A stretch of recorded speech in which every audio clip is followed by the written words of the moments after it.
என்கிட்ட சொத்து பத்திரத்துல கையெழுத்து வாங்குறதுக்காக தான் இவங்க என்ன அடைச்சு வச்சு டார்ச்சர் பண்ணாங்க. டேய்,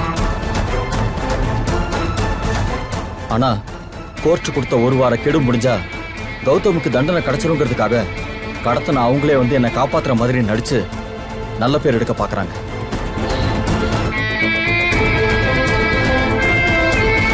என்னை வீட்டுக்கு கூட்டிட்டு போய் அம்மாவும் அண்ணியும் எஸ்எஸ்கே தாட்சாயணி தான் கடத்தினாங்கன்னு கோர்ட்ல சொல்ல சொல்லி நைஸா பேசினாங்க.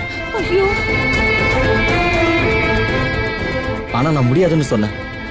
அதுக்கு நீ அப்படி சொல்லலன்னா என்னை கொன்னுடுவேன்னு மிரட்டினாங்க. ஓ அப்படியா? அதான் பயந்துகிட்டு போய் சொல்லிட்டேன்.